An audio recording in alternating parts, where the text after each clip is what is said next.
नमस्कार विद्यार्थी मित्रांनो, क्रिएटिव्ह मॅथ्स मराठी या आपल्या लाडक्या युट्यूब चॅनलमध्ये तुमच्या सगळ्यांचं सहर्ष स्वागत आहे।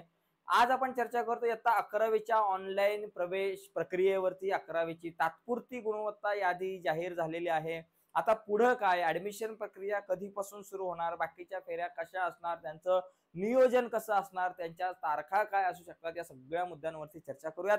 तर बघा मित्रांनो, इयत्ता 11वीचे ऑनलाईन फॉर्म सुरू झाले। तुम्ही फॉर्म क्रमांक 1 आणि 2 भरलेला आहे। काही विद्यार्थ्यांनी फॉर्म क्रमांक 2 भरला नाही, तर त्यांना आज भरण्याची संधी आहे। आज म्हणजे 7 जून रोजी दुपारी 12:30 वाजेपर्यंत तुम्ही फॉर्म 2 कंप्लीट करून तो लॉक करू शकताय। फॉर्म लॉक करणं गरजेचं आहे। लॉक नाही केला तर मग पुढच्या याद्यांमध्ये तुमचं नाव लागणार नाही, ही गोष्ट लक्षात घ्या। बघा, ही बातमी सुरुवातीला समजून घेऊयात मित्रांनो। व्हिडिओ संपूर्ण बघा, म्हणजे पुढचं सगळं शेड्यूल तुमच्या लक्षात राहील आणि त्या शेड्यूलवर आपण चर्चा करणार आहोत, पुढचं शेड्यूल कसं असणार आहे। तर या ठिकाणी बघा, 11वीची तात्पुरती गुणवत्ता यादी जाहीर 100% मिळवणारे जवळपास 206 विद्यार्थी आपल्याला आढळतात आणि आज दुपारी 12:30 वाजेपर्यंत पसंती क्रम सुद्धा तुम्हाला बदलता येणार आहे। परंतु एक प्रॉब्लेम असा येतो, ज्यावेळेस आपण वेबसाईट वरती जातो तेव्हा एरर आपल्याला दाखवते काही विद्यार्थ्यांना लॉग इन करताना। काही नाही, तर सगळ्यांनाच दाखवतो माझ्या माहितीनुसार, कारण बरेच विद्यार्थ्यांच्या कमेंट्स काल मी बघितल्या की एरर दाखवतोय। तुम्हाला जर एरर दाखवत असेल लॉग इन करत असताना अजून सुद्धा, तर ते कमेंट बॉक्समध्ये लिहा। आणि एरर दाखवत नसेल, लॉग इन होत जरी असेल तरी सुद्धा तसं तुम्ही लिहा कमेंट बॉक्समध्ये, म्हणजे आपल्याला कळेल की हा प्रॉब्लेम सर्वांचाच आहे की काहीच विद्यार्थ्यांचा आहे। आणि मग त्याच्यानंतर मग आपण पुढे त्याच्यावरती थोडंसं काही शोधण्याचा त्याच्यावर उपाय प्रयत्न करूयात। तर या ठिकाणी बघा, अपूर्ण भरलेल्यांना आज शेवटची संधी।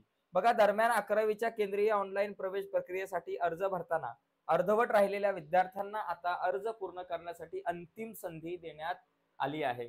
शिक्षण संचालनालयाने दिलेल्या माहितीनुसार ज्या विद्यार्थ्यांनी ऑनलाईन नोंदणी करून अर्जाचा भाग 1 भरला आहे, परंतु भाग 2 भरलेला नाही किंवा भाग 2 भरला असला तरी तो लॉक केलेला नाही, अशा विद्यार्थ्यांना 7 जून 2025 रोजी दुपारी 12:30 वाजेपर्यंत अर्ज पूर्ण करून पसंती क्रमांक लॉक करता येणार आहे। म्हणजे आज त्यांना त्यांचा अर्ज जो आहे तो पूर्ण करता येणार आहे। ओके। आणि राज्यामध्ये जवळपास 11,29,000 मुलांनी अर्ज लॉक केलेला आहे आणि काही विद्यार्थी ITI ला सुद्धा ऍडमिशन घेत आहेत, ही गोष्ट सुद्धा लक्षात घ्या। ओके। आता पुढे जर आपण बघितलं तर आता पुढचं वेळापत्रक जे काय आहे, त्याच्यामध्ये पहिली जी गुणवत्ता यादी जी आहे ती 10 जूनला असणार आहे आता, आणि त्याचं ऍडमिशन प्रक्रिया 11 ते 18 जून पासून होणार आहे। आता एक समजून घेऊयात आपण काही मुद्दे या ठिकाणी या सगळ्या प्रक्रियेच्या संदर्भातले। तर इथे बघा, इथं लक्षात घ्या, तात्पुरती सर्वसाधारण गुणवत्ता यादी जी आहे, विद्यार्थी त्यांच्या लॉग इन मधून ग्रीव्हियन्स रिड्रेसल द्वारे हरकती दाखल करू शकता। म्हणजे तुम्ही लॉग इन करून, म्हणजे तात्पुरती जी गुणवत्ता यादी आता जाहीर झालेली आहे आणि ही गुणवत्ता यादी जी आहे ती 6 जूनला, म्हणजे 6 जूनला सांगितलं होतं आणि ती 6 जूनलाच जाहीर झाली। तर त्याच्यामुळे बघा, तात्पुरती गुणवत्ता यादी काल जाहीर झालेली आहे। तर या तात्पुरत्या गुणवत्ता यादीमध्ये तुमचं नाव आहे की नाही हे कसं तपासायचं? ऑलरेडी ही लिस्ट आलेली आहे आणि या लिस्टमध्ये जी PDF फाईल तुम्हाला दिसेल त्याच्यामध्ये 400 ते 500 मार्क मिळवणाऱ्या विद्यार्थ्यांचीच नावं आहे। मग तुमचं नाव या गुणवत्ता यादीमध्ये आहे का, तर ते कसं शोधायचं? ज्या विद्यार्थ्यांचं नाव 400, ज्या विद्यार्थ्यांचे मार्क 400 पेक्षा कमी आहेत, त्यांनी आपली नावं गुणवत्ता यादीमध्ये कशी शोधायची? तुमचं नाव या तात्पुरत्या सर्वसाधारण गुणवत्ता यादीमध्ये आहे की नाही हे कसं तपासायचं, यावरती आपण पुढे चर्चा करूयात। याच्यानंतर 8 जूनला ही जी यादी लागणार आहे, तर अंतिम सर्वसाधारण गुणवत्ता यादी असणार आहे। ही अंतिम सर्वसाधारण गुणवत्ता यादी आणि ही एकदाच होणारी आहे। याच्यामध्ये बघा, शून्य फेरी, त्याचबरोबर व्यवस्थापन कोटा, संस्था अंतर्गत कोटा, अल्पसंख्याक कोटा यासाठी 0 फेरी अंतर्गत विद्यार्थी उच्च माध्यमिक शाळा निवड वाटप या संदर्भात आहे। म्हणजे इथं ही 8 जूनला एक अंतिम सर्वसाधारण गुणवत्ता यादी प्रसिद्ध होईल आणि त्याच्यानंतर सगळ्यात इम्पॉर्टंट गोष्ट आहे की याचे प्रवेश हे कोटा अंतर्गत ऍडमिशन घेणाऱ्या विद्यार्थ्यांचे जे प्रवेश आहे ते 9 जून ते 11 जूनच्या दरम्यान होईल।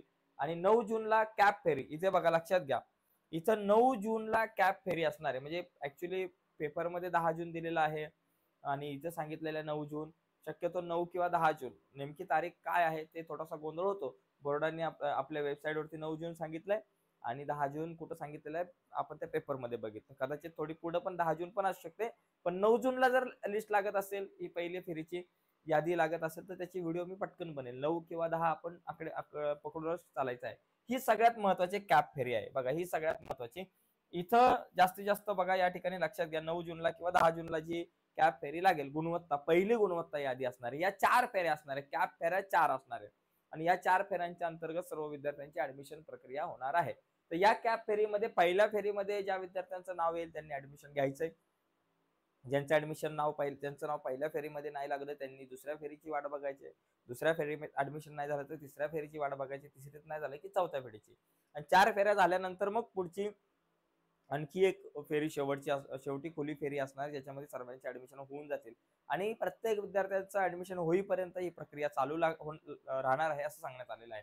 ओके, तर आता इथे बघा 10 जूनला ती फेरी असेल किंवा 9 जूनला, तर त्या संदर्भात आपण अपडेट देतच राहू तुम्हाला. ओके, 9ला लागली यादी तर 9ला आपण व्हिडिओ बनवू, 10ला लागली तर 10ला बनवू. ठीक आहे, अपडेट देऊया. तुम्ही सुद्धा वेबसाईटवरती चेक करायचंय.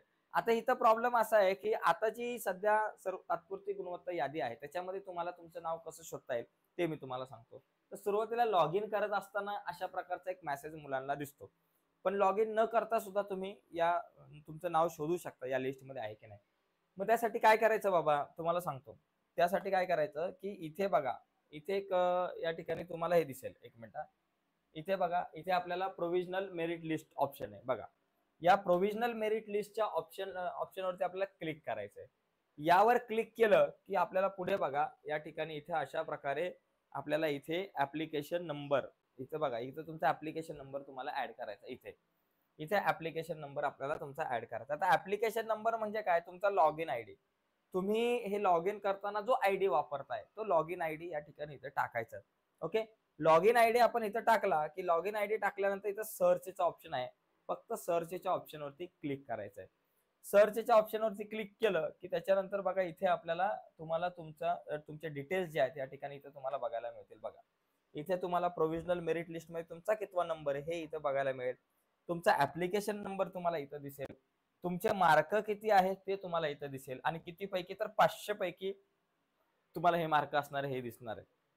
ओके, तर एकंदरीत अशा प्रकारे तुम्ही बघू शकताय की बाबा तुमचा नंबर इथं किती म्हणजे तुमचं नाव या यादीमध्ये आहे का, तात्पुरत्या गुणवत्ता यादीत तुमचं नाव आहे की नाही हे अशा प्रकारे तुम्ही तपासून बघू शकता. तर हे तपासून बघा मित्रांनो, नसेल तर मग थोडी अडचण आहे समजायचा.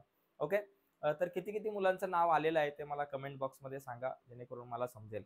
तर एकंदरीत मित्रांनो लक्षात घ्या, यानंतर मग पुढच्या ज्या याद्या आहेत 8 जूनला एक यादी असेल आणि त्याच्यानंतर 10 जून पासून कॅप फेऱ्या चालू होतील, त्या महत्वपूर्ण असतील आपल्या सर्व विद्यार्थ्यांसाठी. तर 10 जून किंवा 9 जून आपण बघूयात, जशी यादी लागेल तशी आपण एक व्हिडिओ बनवू. पण या पहिल्या यादीमध्ये जर का विद्यार्थ्यांचं तुमचं नाव आलं तर ऍडमिशन घेऊन टाका लवकर. तुम्ही 10 कॉलेजेसची नावं दिलेली आहे. आता याच्यामध्ये सुद्धा काही नियम आहेत ते समजून घेणं गरजेचं आहे. तुम्ही 10 कॉलेजेसची नावं दिलेली आहेत आणि पसंती क्रमांक टाकलेत 1 2 3 4 5 6 7 8 9 10. काही विद्यार्थ्यांनी 7-8 कॉलेज, काही विद्यार्थ्यांनी 4-5 कॉलेजेसचीच नावं टाकली असेल तिथे. ओके, तर त्याच्यामध्ये जर तुमचं पहिल्या फेरीमध्ये पहिल्याच कॉलेजमध्ये तुमचं नाव आलं, पहिल्या पसंती क्रमांकाच्या कॉलेजमध्येच तुमचं ऍडमिशन होतंय असं आपल्याला दिसतंय, तर मित्रांनो तिथे ऍडमिशन घेणं बंधनकारकच आहे. जर तुम्ही ऍडमिशन नाही घेतलं, तुमचं पहिल्याच पसंती क्रमांकाच्या कॉलेजमध्ये कॉलेजच्या मेरिट लिस्टमध्ये तुमचं नाव लागलेलं आहे आणि तुमचं ऍडमिशन तिथं तुम्ही करणं गरजेचं आहे. आणि जर नाही केलं तर पुढच्या ज्या काही फेऱ्या असतील 3, त्या फेऱ्यांमध्ये तुमचं नाव लागणार नाही, तुम्ही अपात्र ठरणार त्या पुढच्या फेऱ्यांसाठी. ठीक आहे, ही गोष्ट लक्षात घ्या. त्याच्यामुळे पहिल्या पसंती क्रमांकाच्या कॉलेजमध्ये जर तुमचं नाव असेल तर पटकन ऍडमिशन घेऊन टाकायचं. हा झाला पहिला मुद्दा. दुसरा मुद्दा, जर एखाद्या विद्यार्थ्याचं नाव 2 ते 10 पैकी कुठल्याही एखाद्या म्हणजे पहिल्या पसंती क्रमांकाच्या लिस्ट कॉलेजमध्ये नाही मिळत तुम्हाला ऍडमिशन, 2 ते 10 पैकी कुठल्या तरी कॉलेजमध्ये ऍडमिशन मिळतंय, मग अशा वेळेस मित्रांनो तुम्हाला जर नसेल घ्यायचं 2 ते 10 नंबरच्या कॉलेजमध्ये जर नाव येत असेल आणि तुम्हाला नसेल घ्यायचं ऍडमिशन, तर तुम्ही नाही घेतलं ऍडमिशन तरी तुम्ही पुढच्या 3 फेऱ्यांमध्ये पात्र असाल. ओके, समजा तिसऱ्या कॉलेजेसमध्ये एखाद्याचं नाव लागलेलं आहे आणि त्यांनी नाही ऍडमिशन घेतलं तर काही प्रॉब्लेम नाही, पुढच्या फेऱ्यांमध्ये तुमचं नाव लागेल. ती गोष्ट लक्षात घ्या. फक्त पहिल्या पसंती क्रमांकाच्या कॉलेजमध्ये जर नाव येत असेल तर ते घेणं बंधनकारक आहे. तर एकंदरीत मित्रांनो आजच्या व्हिडिओमध्ये आपण इथेच थांबूयात. नक्कीच व्हिडिओ आवडले असेल तर व्हिडिओला लाईक करा. नवीन असाल चॅनलवर, अजूनपर्यंत चॅनल सबस्क्राईब नसेल केला तर आत्ताच चॅनल सबस्क्राईब करून त्या बाजूचं बेलचं बटन दाबायला विसरू नका. धन्यवाद मित्रांनो, बाय सर्वांना.